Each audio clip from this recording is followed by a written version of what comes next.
என்னுடைய ஸ்டூடெண்ட் ஒருத்தவங்க எனக்கு பர்சனலாக மெசேஜ் பண்ணி ஒரு டவுட் ஒன்று கேட்டிருந்தாங்க. அது என்ன அப்படின்னு சொன்னால், நான் ரொம்ப நல்ல ஒரு தாட்டில் ஒரு டிவோர்ஸ் ஆன பர்சனை லவ் பண்ணி கல்யாணம் பண்ணிக்கணும் அப்படிங்கிற மோட்டிவில் இருந்தேன். ஸோ நான் ஆசைப்பட்டது போலவே சில மாதங்களுக்குள்ளேயே நான் நினச்ச மாதிரியே டிவோர்ஸ் ஆன ஒரு பர்சன் என் லைஃப்பில் வந்தாங்க. நானும் அவங்கள லவ் பண்ணேன், அவங்களையே கல்யாணமும் நான் பண்ணிக்கிட்டேன். ரொம்ப பாசிட்டிவாக நிறைய கனவுகளோடு தான் எங்களுடைய வாழ்க்கை ஸ்டார்ட் ஆச்சு.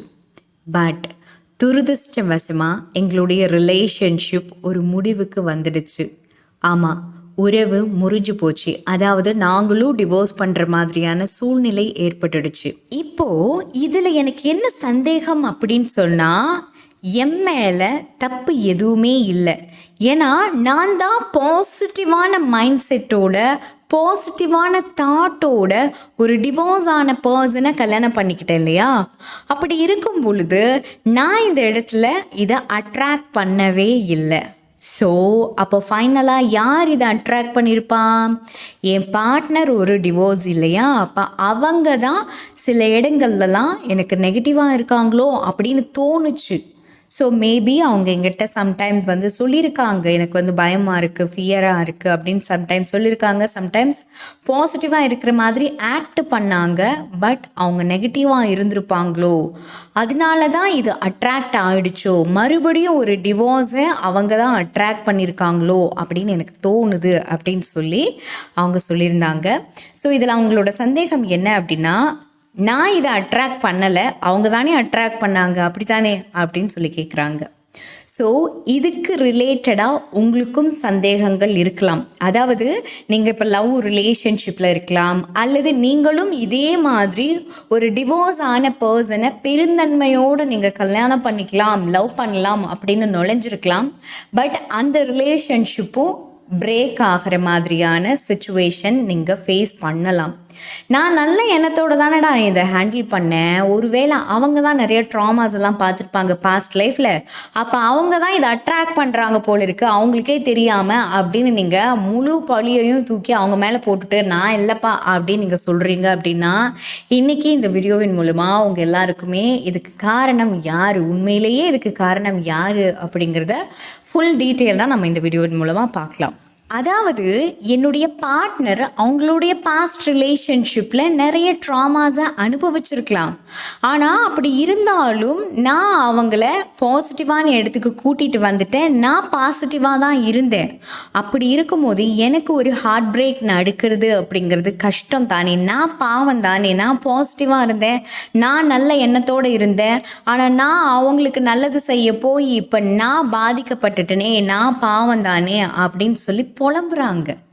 அதாவது நான் நல்லது செய்ய போய் எனக்கு ஏன் கெட்டது நடந்துச்சு, இதுதான் கான்செப்ட், புரியுதுங்களா? ஸோ இது ஏன் நடக்குது, ஏன் நடந்துச்சு, ஹார்ட் பிரேக் ஏன் உங்களுக்கு நடந்தது?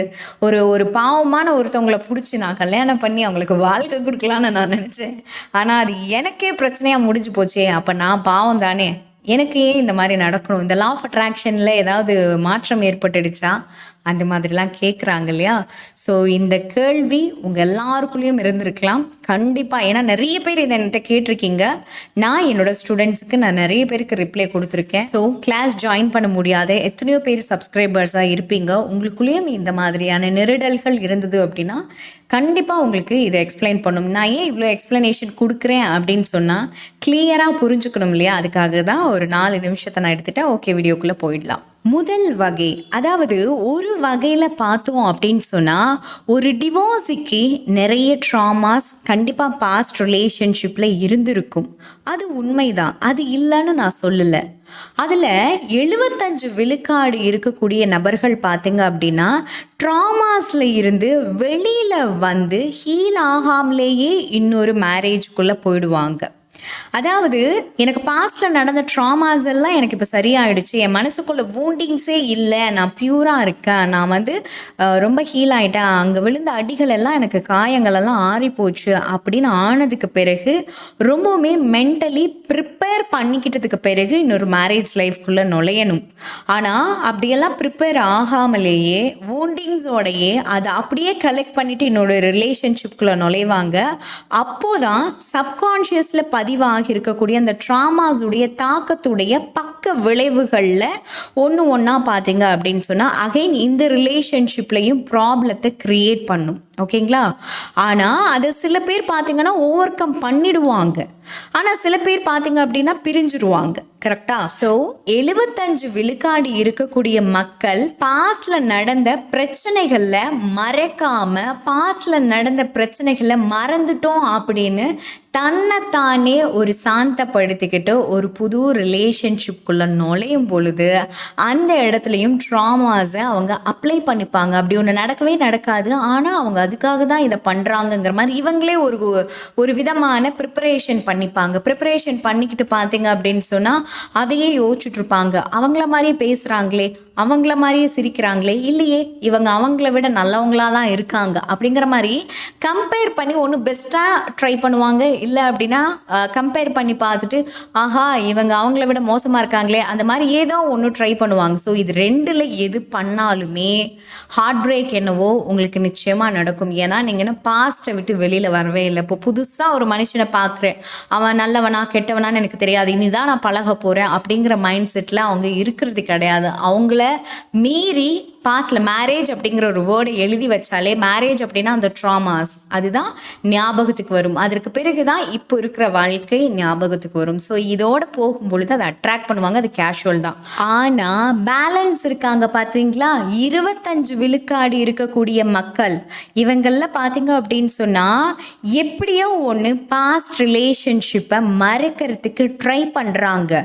பாஸ்டில் இருந்த அந்த வூண்டிங்ஸை எல்லாத்தையும் ஹீல் பண்ணிக்கிட்டு புது ரிலேஷன்ஷிப்குள்ளே நுழையணும்னு ட்ரை பண்ணி முடிஞ்ச அளவுக்கு கிட்டத்தட்ட 75 விழுக்காடு அவங்க தன்னைத்தானே ஹீல் பண்ணிக்கிறாங்க, குணப்படுத்திக்கிறாங்க. குணப்படுத்திக்கிட்டு எனக்கு என்னுடைய வாழ்க்கையை நான் மூவ் பண்ணணும், நான் என் வாழ்க்கையை பாசிட்டிவாக கோ த்ரூ பண்ணணும் அப்படின்னு சொல்லி அவங்களுடைய வாழ்க்கையை மூவ் பண்ணும் பொழுது ஒரு பர்சன் வராங்க. அதுதான் நீங்கள் மேரேஜ் ஆகாத பர்சன். நீங்கள் இப்போ கல்யாணம் பண்ணிக்கிறேன்னு சொல்கிறீங்க, உங்களையும் அவங்க அழகாக பிரமிப்பாக நம்பி கல்யாணம் பண்ணிப்பாங்க. பார்க்குறதுக்கு நமக்கு நெகட்டிவாக இருக்காங்கன்னு தோணவே தோணாது. வாவ் அவங்க ஹீல் ஆகிட்டாங்க, அதை பற்றிலாம் நிறைய பேருக்கு தெரியறதே கிடையாது. அவங்க ஹீல் ஆகிட்டாங்களா, அவங்க பாஸ்ட் ரிலேஷன்ஷிப்பில் வூண்டிங்ஸ் இருக்கா, இதெல்லாம் செக் பண்ணணும். ஓகேங்களா? ஸோ அந்த மாதிரி ஒரு எந்த விதமான சிம்டம்ஸும் இருக்கவே இருக்காது, ரொம்ப பாசிட்டிவாக இருக்காங்களே அப்படிங்கிற மாதிரி தான் தோணும். அவங்கள நீங்கள் கல்யாணம் பண்ணிட்டு போகிறீங்க அப்படின்னு சொன்னால் அந்த இடத்துலையும் ஒரு ஹார்ட் பிரேக்கை நீங்கள் சந்திக்கிறீங்க அப்படின்னு சொன்னால் ஓகேங்களா, அதுக்கும் அவங்க தான் காரணம். அவங்க ஏற்கனவே கல்யாணம் ஆனவங்க, அவங்களுக்கு உள்ள வூண்டிங்ஸ் இருந்திருக்கு, அதுதான் இப்போ அட்ராக்ட் ஆகுது அப்படின்னு அர்த்தம் ஆகாது. ஏன்னா ஆல்மோஸ்ட் அவங்கள ஹீல் பண்ணிட்டு தான் இந்த ரிலேஷன்ஷிப்குள்ளே வந்திருக்காங்க. நீங்களும் பார்த்தீங்கன்னா இப்போ தான் ஃப்ரெஷ்ஷாக தடவையாக கல்யாணத்தை பார்க்குறீங்க. அப்போ இதுக்கு யார் காரணம்? இப்போ ஏன் ஹார்ட் பிரேக் வந்துச்சு, இப்போ ஏன் நான் கஷ்டப்படுறேன், எனக்கு மனம் வலிக்குது, எனக்கு மன உளைச்சலாக இருக்குது, எனக்கு இப்போ ஏன் டிவோர்ஸ் ஆச்சு, எனக்கு ஃபர்ஸ்ட் கல்யாணமே இதுதான், இதில் நான் ஏன் டிவோர்ஸை பார்க்கணும், இதில் யார் மேலே தப்பு இருக்குது அப்படின்னு யோசிச்சிங்கன்னா எஸ் பயோ மெமரிஸ். எஸ் உங்களுடைய சோலில் இருக்கக்கூடிய பயோ மெமரிஸ் மட்டும்தான் இதுக்கு காரணமாக இருக்க முடியும். ஏன்னா உங்கள் ஆன்மாவில் ஏற்கனவே பதிவு செய்யப்பட்டு இருக்கக்கூடிய அந்த மெமரிஸ் தான் இப்போது ப்ரெசண்ட்டில் இன்றைக்கும் நீங்கள் அதை அட்ராக்ட் பண்ணுறீங்க. பாருங்கள், பயோ மெமரிஸ் அப்படின்னா என்ன, நல்லா யோசிச்சு பாருங்கள். நான் ஏற்கனவே நிறைய வீடியோஸில் ஷேர் பண்ணியிருக்கேன். பயோ மெமரிஸ் அப்படிங்கிறது நம்மளுடைய முன்னோர்கள், தாத்தா பாட்டி, கொள்ளு தாத்தா கொள்ளு பாட்டி, அவங்க எங்கேயோ ஒரு விஷயத்த பண்ணியிருப்பாங்க, அவங்கக்கிட்ட ஒரு கலை இருந்திருக்கும், அவங்களுடைய கலை இன்றைக்கி நாமளும் அதே கலையை எடுத்து பண்ணுவோம். கரெக்டாக? ஸோ இது தொன்று தொட்டு வரும். உன் தாத்தா இது பண்ணிட்டு இருந்தாருடா, நீயும் இதை கரெக்டாக பண்ணுற, நீ நல்லா வில்லு விடுற, இது ஏன் தெரியுமா, உன் தாத்தா கொள்ளு தாத்தா வில்லு விடுறதுல ஒரு பெரிய கலைஞனாக இருந்தார் தெரியுமா, அந்த மாதிரி சொல்லுவாங்க. கரெக்டா? ஸோ இதுதான் பயோ மெமரிஸ் அப்படிங்கிறது. அந்த பயோ மெமரிஸ் எப்படி எனக்கு கேப்சர் ஆகி வருது அப்படின்னு சொன்னால், உங்கள் தாத்தாவுடைய செல்களில் இருந்து உங்கள் அப்பாவுக்கு அது கேப்சர் ஆகி போகும். அப்போ உங்கள் அப்பாவுடைய செல்கள் யாருக்கு பரிமாற்றமாகுது, உங்களுக்கு பரிமாற்றமாகுது. அப்போது உங்கள் தாத்தா என்னென்ன வித்தைகள் தெரிஞ்சு வச்சுருந்தாரோ, என்னென்ன மாதிரியான திறமைகள் எல்லாம் அவர்கிட்ட இருந்துச்சோ, அதே திறமை உங்களுக்கும் கேப்சர் ஆகும். உருவாகும். புரியுதுங்களா? ஸோ நீங்கள் இந்த ஜெனரேஷனில் இன்றைக்கி இந்த டெக்னாலஜி வேர்ல்டில் பார்த்தீங்கன்னா நீங்கள் அதை அப்ளை பண்ணிகிட்ருப்பீங்க. கான்செப்ட் புரியுதுங்களா? ஸோ இதே மாதிரி தான் மன அழுத்தமும். ஸோ நாம் இன்னைக்கு கேப்சர் பண்ணுறோம் இல்லையா, மன அழுத்தம், மன உளைச்சல், வேதனை, வலி, ஹார்ட் பிரேக், ஒரு டிவோர்ஸ்னால, ஒரு பிரேக்கப்னால, ஒரு பிடிச்ச பர்சன் நம்மளை விட்டு போயிட்டாங்கன்னா நான் ஒரு அழுதுகிட்டே இருப்பேன். எனக்கு பிடிச்சவங்க என்னை விட்டு போயிட்டாங்கன்னா என்னால் அதை தாங்கிக்கவே முடியாது. அவங்க போயிட்டாங்க அப்படின்னு சொன்னால் அதை நான் ஒரு வருஷத்துக்கு சொல்லிக்கிட்டே இருப்பேன், அழுதுகிட்டே இருப்பேன். இதெல்லாம் எங்கிருந்து உங்களுக்கு வருதுன்னு யோசிக்கிறீங்க? நல்லா யோசிச்சு பார்த்தீங்கன்னா புரியும். பயோ மெமரிஸ், ஒவ்வொரு செல்கள்லையும் காட்சி படங்கள்லாம் நீங்கள் கலெக்ட் பண்ணிட்டு வந்திருக்கீங்க. உங்கள் தாத்தா ஒரு லொக்கேஷனில் ஒரு சிச்சுவேஷனை அனுபவிச்சிருப்பார். அந்த செல்கள் அவர் பார்க்கக்கூடிய கண்ணால் பார்க்குற விஷயங்கள்லாம் அது அப்படியே போயிடும் அப்படின்னு நினச்சிட்டு இருக்கீங்களா? அப்படியெல்லாம் போகாது. கண்ணால் பார்க்குற எல்லா விஷயங்களுமே ஒரு காட்சி படம் போல, எப்படி ஒரு சினிமா படம் பார்க்குறோம் அது மாதிரி ஒவ்வொரு செல்கள்லையும் ரிஜிஸ்டர் ஆகிட்டே இருக்கும். அந்த செல்களோட நம்ம அப்பாவுக்கு அது பரிமாற்றமாகி நம்ம அப்பா கிட்டேருந்து நமக்கு வரும்போது அதே மாதிரி லொக்கேஷன், அதே மாதிரி சூழ்நிலையில் நமக்கு பிரச்சனை உருவாகும். ஸோ உங்களை அறியாமலேயே நீங்கள் சண்டை போடுற கேரக்டரோடு இருப்பீங்க. உங்களை அறியாமலேயே சில வார்த்தைகளை அள்ளி வீச ஆரம்பிச்சிருவீங்க. ஷார்ட் டெம்பராக நீங்கள் ரியாக்ட் பண்ண ஆரம்பிச்சிருவீங்க. இதெல்லாம் எங்கேருந்து கேப்சர் ஆகுது அப்படின்னா அது பயோ மெமரிஸன் மூலமாக மட்டும்தான் நமக்கு ஷேர் ஆகி இன்றைக்கி நம்ம அதை அப்ளை பண்ணிகிட்ருக்கோம். ஸோ இதில் ரொம்ப முக்கியமான விஷயம் என்ன அப்படின்னு சொன்னால், இதில் இந்த வாழ்க்கையில் பிறந்ததுலேருந்து இன்றைக்கி வரைக்கும் ஒரு 50 வயசு ஆகுதுன்னு வச்சுக்கோங்க. இப்போ நடக்குதுன்னா வச்சுக்கோங்க ஒரு ட்ராமாஸ். அந்த ட்ராமாஸில் இருந்து நம்மளால் ஹீல் ஆகிட முடியும். இன்றைக்கி நேற்று நடந்துச்சு, ஒரு வருஷத்துக்கு முன்னாடி ஒரு வூண்டிங்ஸ் எனக்கு இருந்துச்சு அப்படின்னா அதிலிருந்து நம்மளால் வெளியில் வந்துட முடியும்.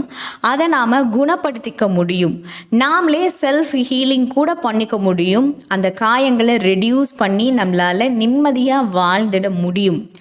ஆனால் பயோ மெமரிஸ் இருந்துச்சு அப்படின்னு சொன்னால், அந்த பயோ மெமரிஸில் நெகட்டிவிட்டி மெஜாரிட்டி இருந்துச்சு அப்படின்னா அதை இன்றைக்கும் நாம் அனுபவிச்சே தான் ஆகணும். அதுக்கு எண்டே இல்லை, அனுபவிச்சு தான் அதை நாம் கடந்து போக முடியும். ஸோ இப்போ புரியுதுங்களா?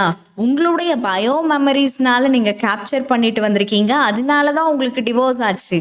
நீங்கள் ஒரு டிவோர்ஸியை கல்யாணம் பண்ணிக்கிட்டதுனால அவங்க தான் அதை அட்ராக்ட் பண்ணியிருப்பாங்க அப்படின்னு நம்மளால சொல்ல முடியாது எக்ஸாக்டாக. ஸோ இப்போது உங்களுக்கு தோணும், என் தாத்தா பாட்டி ஏன் இப்படி மன அழுத்தத்தெல்லாம் அனுபவிச்சாங்க, அவங்க அனுபவிச்சதுனால தான் இன்றைக்கி நானும் அதே மாதிரியான சூழ்நிலையில் இப்போ இருக்கேன் அப்படின்னு உங்களுக்கு தோணும்.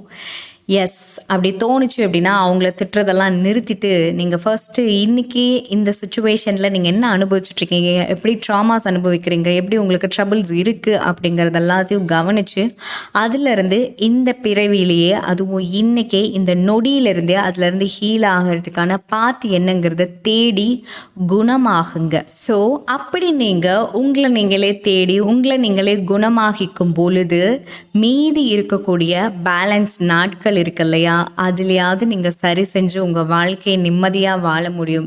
இன்றைக்கி நீங்கள் உங்களுடைய மனசை குணப்படுத்திக்கிட்டீங்க அப்படின்னு சொன்னால் நாளைக்கு உங்களுடைய குழந்தைங்களுக்கு இந்த பயோ மெமரிஸ் பார்த்தீங்க அப்படின்னா கேப்சர் பண்ணி நீங்கள் கொண்டு போக மாட்டீங்க. ஒரு வேளை நான் மன அழுத்தத்திலே கல்யாணமும் பண்ணிக்குவேன், நான் குழந்தைய பெற்றுக்குவேன், அப்புறம் மன உளைச்சலோடையே இறந்து போவேன் அப்படின்னா அப்போது உங்களுடைய மெமரிஸ் எல்லாம் உங்கள் குழந்தைங்களுக்கு நீங்கள் ஷேர் பண்ணி கொடுத்துட்டு போகிறீங்க. அப்போது உங்கள் குழந்தைங்களும் அதே கஷ்டத்தை அதே மாதிரியான வயசில், எனக்கு 25 வயசில் பிரச்சனை வந்தது அப்படின்னா என் குழந்தைக்கும் 25 வயசில் பிரச்சனைகள், அதே சேம் ப்ராப்ளத்தை அவங்களும் ஃபேஸ் பண்ண ஆரம்பிப்பாங்க. கொஞ்சம் யோசிச்சு எல்லாரும் கமெண்ட் பாக்ஸில் ஷேர் பண்ணுங்கள். என்ன அப்படின்னா, டேய் இந்த பர்டிகுலர் விஷயத்த உன் வயசில் நானும் அனுபவிச்சேன்டா, இப்போ நீயும் அனுபவிக்கிற அப்படின்னு சொல்லி பாசிட்டிவோ அல்லது நெகட்டிவோ பேரண்ட்ஸ் உங்ககிட்ட ஷேர் பண்ணியிருக்காங்களா, இல்லை தாத்தா பாட்டி ஷேர் பண்ணியிருக்காங்களா, இல்லை அத்தை மாமா அவங்களா ஷேர் பண்ணியிருக்காங்களா? கொஞ்சம் யோசித்து கமெண்ட் பாக்ஸில் ஷேர் பண்ணுங்கள். பிகாஸ் கண்டிப்பாக ஷேர் பண்ணியிருப்பாங்க. ஏன்னா அதே வயசில் அவங்களும் அந்த பிரச்சனையை கோத்ரூ பண்ணியிருப்பாங்க, கோத்ரூ பண்ண முடியாமல் தவிச்சிருப்பாங்க. அதே சேம் வயசில் நீங்களும் அதே சேம் ப்ராப்ளத்தை கோத்ரூ த்ரூ பண்ண முடியாமல் தவிச்சிட்ருப்பீங்க. எஸ், இதுதான் பயோ மெமரிஸ் அப்படின்னு நான் சொல்கிறேன்.